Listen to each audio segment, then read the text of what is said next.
but it smells so fresh, so nice. The lemon, the olive oil, like there's an alchemy that happens when it all hits your plate that is just magical. And that to me is Middle Eastern food.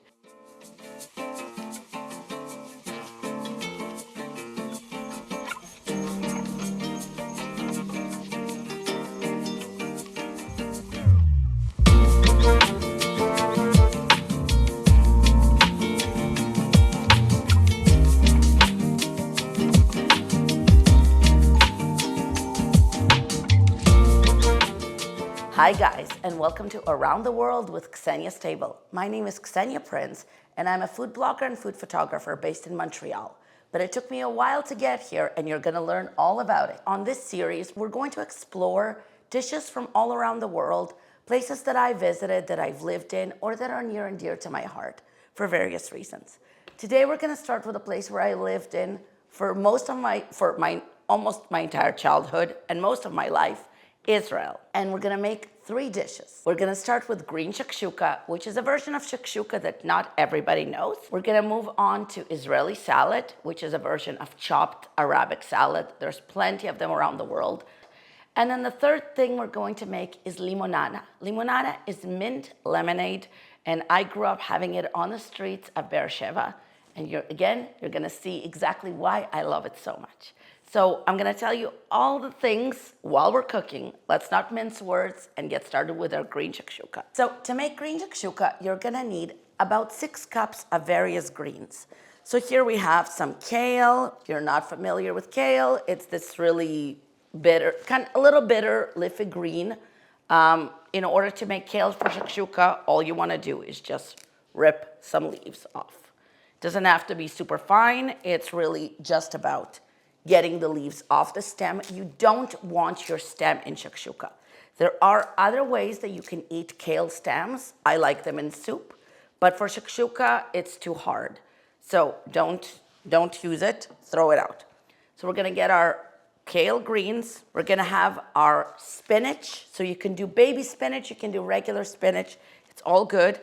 And then we're gonna have a mix of herbs. So I used parsley, just regular Italian parsley. You can use curly leaf parsley. You can use really any herbs you want. And I use a little bit of cilantro, which is another green I really, really love. Some people hate cilantro. To them, it tastes like soap. It is actually genetic. Don't tell them they just haven't tried good cilantro. It doesn't work. So we're gonna have enough greens here to fill about 6 cups. Gonna put them all here, and we're gonna set them aside. But in order to get started with our shakshuka, the first building block of flavor is going to be our alum. Now, you can use regular onions, but I like using leeks just to continue the green theme. So we're gonna cut off that part of the leek, and then we're gonna cut it in half. Now, with leeks, you wanna make sure that they're really nice and clean. So we're gonna run this under the water.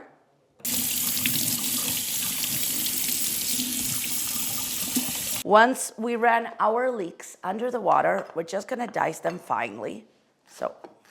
And we're not gonna cut the really ends just because they're very harsh. And again, just like the kale stems, there's a place for them. I'm gonna save them for soup, but we don't want them in our nice mix. So now that we've cut our leeks, we're gonna take our big pan.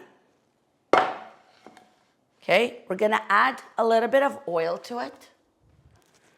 I'm gonna use olive oil because again, that's kind of Middle Eastern cooking. It's always olive oil. I'm gonna put just enough to fill the bottom. So in case, if you're using a bigger pot, it's gonna be about 2 tablespoons. But if you're using a smaller pot, it's gonna be about 1 tablespoon. I recommend using a large pot, and it needs to have a lid because that's gonna help you cook your shakshuka better. We're gonna set it to about medium heat, and then we're gonna add our leeks to it. And if some spills, that's not a big deal. So leeks are not the normal onion you would use in Israel, but Like I said, I now live in Montreal, so I've incorporated some more French ingredients to my kitchen. So we're gonna stir our shallots and let it all come to heat. We're gonna give our leeks about 10 minutes of cooking, and while they're cooking, we're actually going to get started on our second dish, which is Israeli salad. Shakshuka is really a labor of love. It takes some time to make, so I always like to get started on it and meanwhile prepare other things while it's cooking. So for our Israeli salad, we're going to use your typical ingredients. We're gonna have cucumbers, tomatoes, and onions, but then we have a little bit of my own little spin on it. And I hope that you're gonna love it as much as I do. It makes it a little bit healthier and a little bit yummier. Going to get started on our Israeli salad. So like I said, the main ingredients for Israeli chopped salad is gonna be cucumbers and tomatoes. And the secret is going to be chopping them super, super fine. So it's gonna give you that proper little mouth feel of all the pieces being very small. So we're gonna take our cucumber and we're gonna put it in our. Now I'm only making enough salad for one. You can make a large portion of it if you're feeding more, but I don't like when this thing sits in the fridge. I like to make enough so that I can eat it all at once. Then the next crucial ingredient is tomato. And again, you wanna cut your tomato in half. You wanna remove the top. My mom always taught me, you go like this. You make almost like two little slits. Then you end up with a little triangle and you take it out. So then here's a little secret to cutting tomato. Now, if your knife is really sharp, you can cut tomato like this, no problem. But if your knife is not perfectly sharp, it's much easier to cut a tomato if this side is facing up. See? This works really well for bell peppers too. Basically anything where the outside is quite slippery. So again, we want to make this fine. So you can go like this. Now, when making Israeli salad for one, you want one tomato, one cucumber, and half an onion. Half a small onion. If it's a large onion, you only want a quarter. And then we're gonna do the exact same thing with our other half of a tomato. So now that we've done our half tomato, gonna take it and we wanna get all those nice tomato juices. Up. And you really wanna try and get as much of the tomato flavor as you can. This salad is about freshness. It's about bold, nice ingredients. So you don't want to waste it. And we have a little bit here, so we're just going to wipe it off. Okay. Always keep a little kitchen cloth in your kitchen to make your life easier. Okay. Now, our next ingredient, the main building block of Middle Eastern salads, Israeli salads, is this onion. So I like to use, because it's a big onion, I'm only using a quarter for a salad for one. If you're making it, you increase the quantities if you're making it for more people. I like to use purple onion. I find that its flavor is a bit milder, a bit sweeter. You can also use sweet Vidalia onions if you have them. Now, I told you guys that I would tell you a little bit about my story. So I was born in the former Soviet Union, Russia at the time, but my family is half Ukrainian, half Belarusian. Which at the time wasn't that important. Nowadays it is. And then we moved to Israel after the collapse in '92, when my sister was 2 years old and I was 6. So you can do the math about how old I am. I won't reveal it, but you can count. So at that point, really everything, all the flavors I experienced, everything felt completely new, completely unfamiliar. I really felt like I discovered a whole new world, and especially coming from the former Soviet Union, with all the food shortages, all the ingredient shortages, it was a big deal to come to Israel and discover all the abundance of fresh fruit, fresh veggies. So these are really, the dishes I'm sharing with you today were really kind of the dishes that made me fall in love with food, and Middle Eastern food especially. So now it's time to check up on our leeks. So I lowered my heat. They are really nice. I'm gonna show you guys. So as you can see, there's a little bit of browning going on. They're soft and their color has changed. If you're working with regular onions, you just want them to become translucent. And now that your onions are ready, we're going to add our garlic. I'm gonna use about 2 cloves. There's really no such thing as too much garlic when it comes to shakshuka. It helps you build flavor, and it doesn't work the same as if you're eating raw garlic. It all cooks down and it's amazing. And I learned something, again, in Middle East, we love garlic. Yotam Ottolenghi is probably my favorite Middle Eastern chef. He's also a former Israeli who now lives in London. And he always says there's no such thing as too much garlic. And he also likes to dispel the myth that you cannot use a garlic press. Because he says that if he were to chop every garlic he used in his cooking, he would be chopping garlic all day. So I personally don't use that much, or maybe I don't cook that much. I mean, the man does have a ton of restaurants.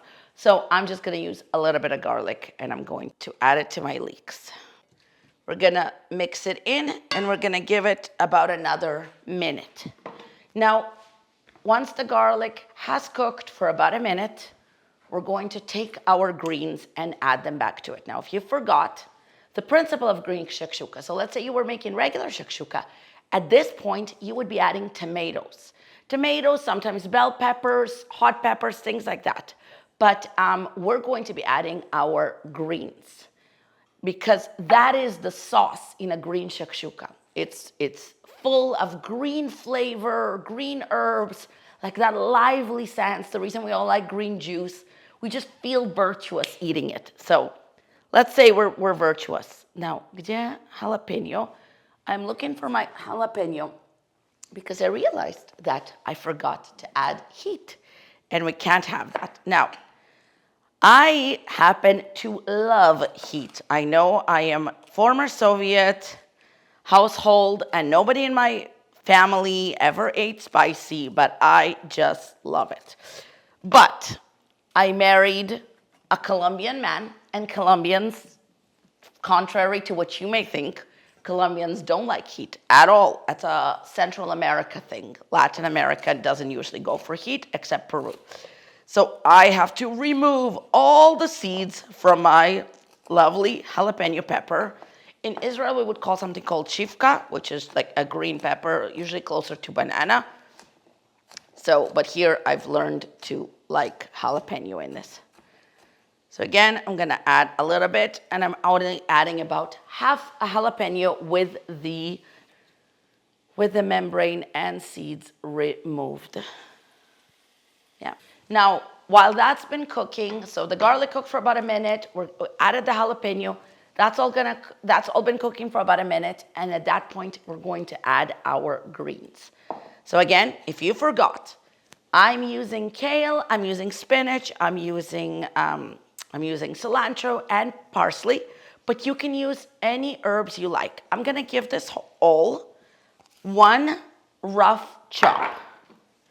You could just go as it is, but I like when the sauce becomes a bit silkier, and to help that happen, I like to give this whole thing a rough chop.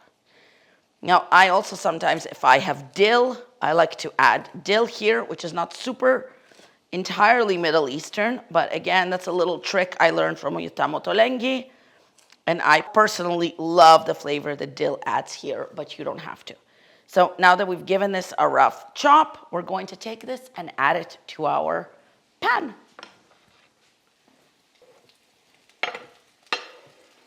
And then we're gonna let it cook down a little bit. To let all the juices, to let the spinach and the kale sweat a little and become more wilted. So this is gonna take about 10 to 15 minutes. I'm not adding water. You could, if you wanted to, if you're short on time and you're trying to hurry up the process, you could add a touch of water there and it just makes it sweat a little bit more. But we're just gonna let it do its thing, and we're gonna stir it occasionally. Meanwhile, we're gonna get back to our salad, okay? So we already added our onions, our tomatoes, and our cucumbers. So now it's time. Like at this point, you have almost a perfect Israeli salad.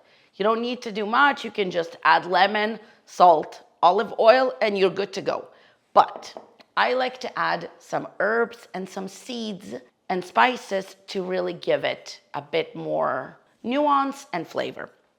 So the first thing I love is feta. Now, if you're making this for somebody who is vegan, you don't have to add the feta, but I find that I really like what it does to the flavor. Gonna mix in my feta. And you notice I didn't use too much. I added about 1/4 of a cup. For a single portion, that's more than enough, okay? Then the next thing I'm going to add is I'm going to add some seeds. So I here have a mix of hemp, chia, flax seeds. You can use plain hemp. Do you. But I really like the flavor, so I'm gonna add it all. And this adds a little bit of protein and just a little bit of bite. This is not traditional. I am warning you, this is not traditional. But over time, this is how I kind of learned to make it. I also add a little bit of pumpkin seeds. If you have sunflower seeds, that's a good one. These are already toasted. Toasted seeds will taste better. Then the next thing I'm going to add, which is a must in Israeli salad, is za'atar. Now, za'atar is actually a mix of oregano, ground oregano, and sesame seeds. So this is not like, it's not like if you took oregano leaves. They are not interchangeable. It is all ground. This one is actually from Israel, but you can buy za'atar from Lebanon, Jordan, anywhere else in the world, Palestine, anywhere else in the world. And then my other secret ingredient is sumac. If you're not familiar with sumac, it has this like kind of sour, almost citrusy flavor. And it's a bit floral. So it's actually ground, if I'm not mistaken, from a flower. That's why it's a little floral. I also like to add a little bit of cilantro, remove it from the stem, so you don't want large stems. Some people don't mind, but I find that especially if you want a refined salad, removing the stems is better. We're gonna give it all a nice little chop. So, like I said, we moved to Israel. We started living in Rehovot, which is a city in the middle of the country. Not much going on there except a lot of immigrants, but I actually loved it. I had a perfect little immigrant childhood. We had no money, we had no clothes, we had nothing, but somehow I ended up in a good school and the kids were really nice and there were so many other immigrants in my situation. There were not a lot of Russian speakers, but you know, it ended up feeling comfortable. So now we're just gonna add our olive oil, lemon juice. You can add tahini to this if you wanted. I am going to go with just plain olive oil and olive oil. And this is actually Israeli olive oil from a company called Torah. My mom buys me their olive oils every year. And then we're gonna add about a quarter of a lemon juice.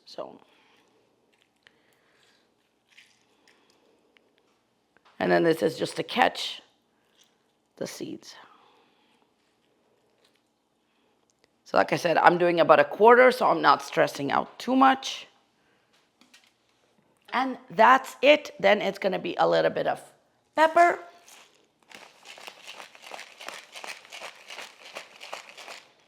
A little bit, I say, and then put a ton. And then a bit of salt. Just to give out that flavor.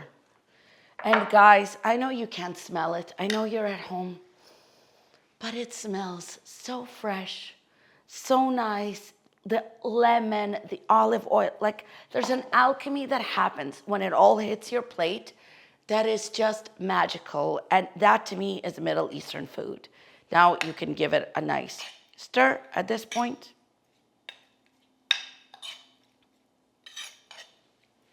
And you see all the juices. The longer this sits, the more it's going to juice.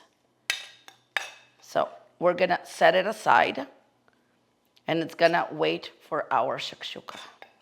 Now, at this point, we're going to check on our shakshuka and see what else it needs. After about 10 minutes, it's been sweating, but we need to lower the temperature a little bit. And I actually think that we need to add a little bit of water. I added really a drop, but it's going to help this coalesce into sauce a little bit more. So we're gonna give it about 5 more minutes to cook. Now that our eggs have been cooking for about 15 minutes, we're going to add a little bit of flavor and help that sauce come together. So I like to use yogurt, Greek yogurt, but you can use sour cream. So we're going to add a little bit of yogurt here to add a creamy element. Okay.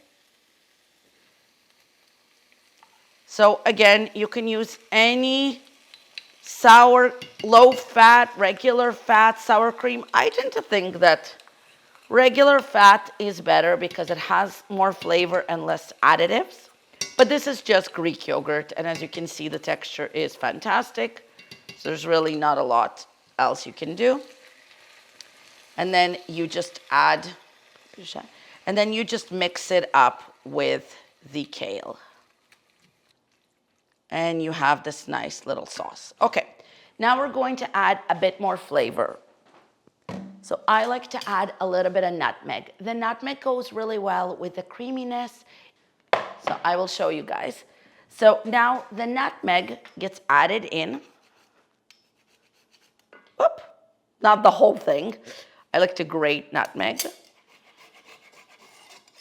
And you don't want a ton of it, but it adds this like nutty, slight spice. And that works really well with the creamy yogurt. And then I'm gonna add a little bit of pepper, and I'm going to add salt. I once learned that the main difference between restaurant kitchens and house kitchens is the fact that they salt everything at every step of the way. So if you want your food to taste more like a restaurant, you want to salt everything at every step of the way. So now we're gonna give it a minute, and then we're going to add our eggs. I don't think you should make shakshuka if you have less than 6 eggs. I don't think it's gonna taste as good. Something scientific about it, don't ask. So the principle of shakshuka is that we're gonna break the whole eggs as they are. We're going to add them to our heat. So come with me. Gonna have the oven set to about medium heat, not the oven, the element. Then we're gonna take our eggs and we're going to create little nests in the sauce, just like that. And then you move on to the next one. You make a hole and you add your egg. Shakshuka is really about kind of like eggs in purgatory. You're cooking eggs in a sauce. In our case, you're cooking them in greens and yogurt, and you're kind of making like this nice little healthy meal. So if you're, trying to eat more protein, trying to eat less carbs, this is such a delicious dish. And it doesn't feel like you're eating diet food. It just feels like you're eating something yummy and healthy and flavorful. Because Middle Eastern food is really all about flavor. And then my favorite egg is always the one in the middle. If you're making this for somebody who hates having the eggs whole, you can just scramble this little egg like you would. I'm not gonna do that because I want this to look pretty, but you could. And that's it. We're gonna let this cook at about medium heat for about 10 minutes. So I like to cover my shakshuka with a lid. The question is always, do you cover it from the beginning or towards the end? I like to give it a little bit of time without the lid on and then cover it. Why? Is because that helps create a film of white over your egg yolk, and it just makes it feel like a little surprise, like a little thing that you unwrap and bite into, and it's really delicious, as opposed to just like a very visible green on top and, all the eggs around. So we're gonna give it a few minutes like that, and then we're gonna cover it up with the lid. Meanwhile, we're gonna get prepped on our next ingredient, which is on our next recipe, which is gonna be the juice. The other thing that I discovered in the Middle East was lemonade. In the former Soviet Union, and I don't know, nowadays there's juice. You can go, you can buy juice, it's fine, it tastes delicious. When we were growing up there was only like sparkling sodas. They were either buratina, so flavored like, I don't know, cream soda, or you had water. So there was soda water, or all these like sodas, flavored sodas. I never really had juice. Nowadays you can get cranberry juice, you can buy so much. But when we were growing up, unless your mom or your grandma made mors, you weren't drinking juice, at least in where I'm from. So, the lemonade for me was a discovery when I came to Israel. So I'm gonna make you guys mint lemonade, which is something you could buy on every street corner. And it's gonna be a little bit fresh, and it's gonna have ice, and it's gonna taste really, really good. So we're going to make limonana. So for that, you're going to take one whole lemon, and you're going to just peel it. We don't need to squeeze out the juice. This is a different type of lemonade. You just peel it like that. You just cut off the peel. You try to cut off most of the white parts, because that's the bitter part. And then, so we're gonna go like this. But if you have a little bit left, it's not the end of the world. So we're gonna toss this out. Okay, then we're gonna take our lemon and we're gonna put it in a blender. So full lemon, don't do anything about it as long as you peeled it. Then you're gonna take ice, about 2 cups. More ice, just to make sure it's about 2 cups. Now, if you don't want it to be slushy consistency, you can just use water, but I like the slushy consistency, so I'm adding that. And then I'm adding a little bit of sugar. So I like to do 2 tablespoons, so that's gonna be about 6 teaspoons. So 2 tablespoons to 1 lemon is what I prefer. And then we're going to add our mint. So as you can see, there's a nice bunch here. Just try to remove all the leaves so you don't end up with like stems, because they're hard. And yes, some people are going to say, oh, but there's green parts in it. This is exactly what we grew up. We grew up with green parts in our lemonade, in our limonana, and that told you it was real limonana. If it didn't have green parts, it wasn't real and it wasn't gonna be good. So then when we throw out all the stems, then that's that. Now we're going to add it. To put it on our blender, we're gonna close the lid. It helps if you know how to actually close your blender. And I can't even say that it's new, because it's not, it's just me. Then we're gonna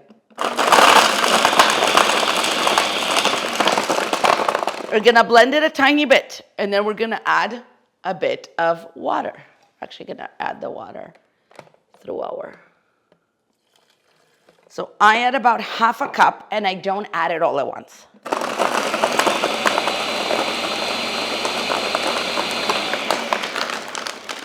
A bit more.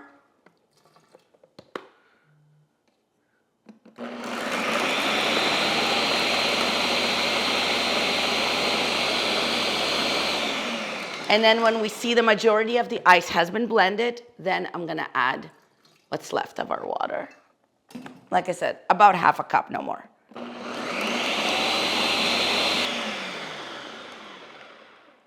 And at that point, your lemonade is ready, guys. You don't boil anything, there's nothing to do. You just put it all in a blender. This is the kind of lemonade that I like, lazy person lemonade. Meanwhile, we're gonna go back to our shakshuka, and we're going to put our lid on. See now, you're seeing that the yolks are set. Sorry, that the yolks are very runny, but the whites are getting set.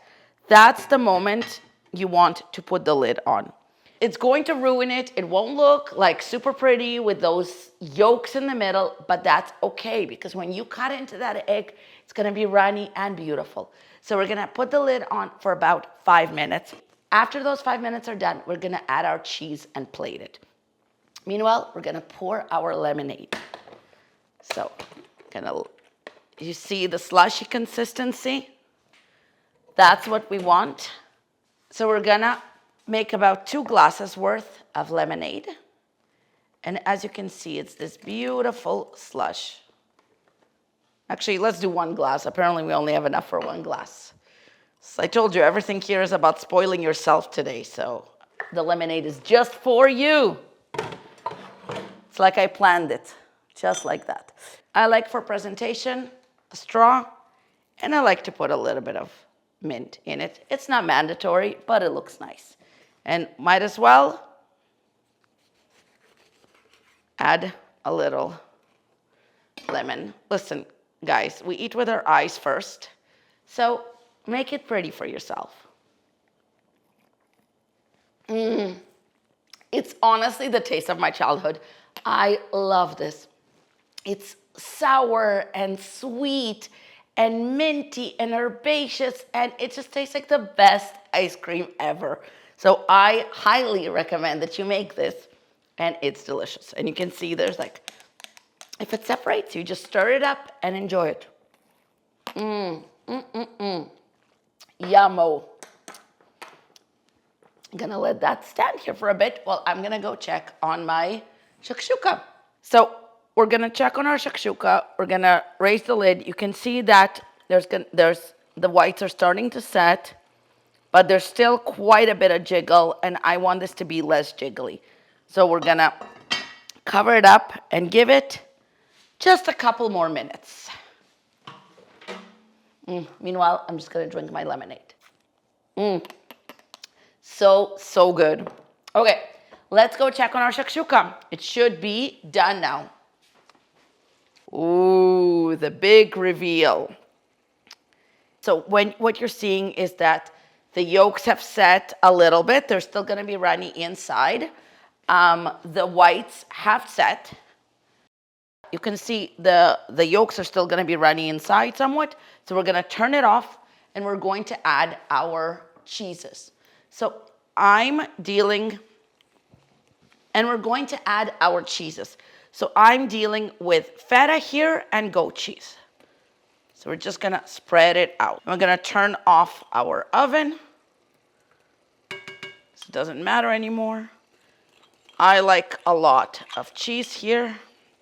And you just spread it out. And then I also like to add some goat cheese.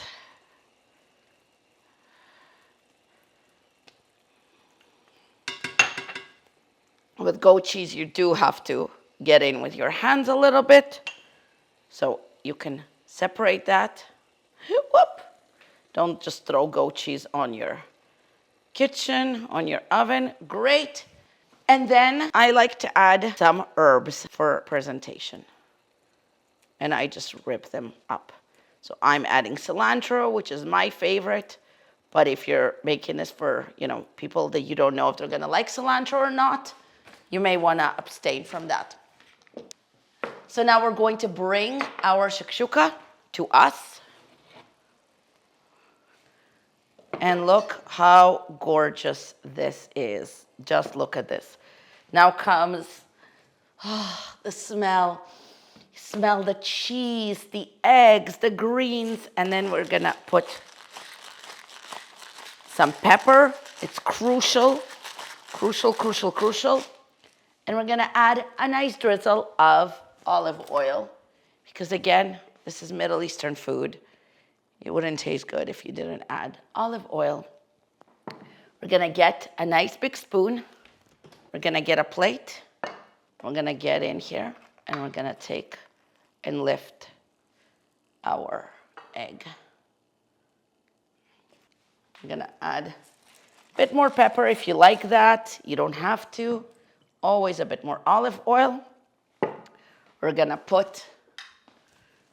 serve it with our salad.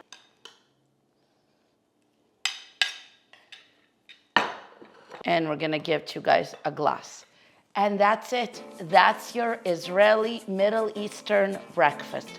Green shakshuka, Israeli salad, and a little bit of mint lemonade. And if you like this and you want to see more, don't forget to subscribe.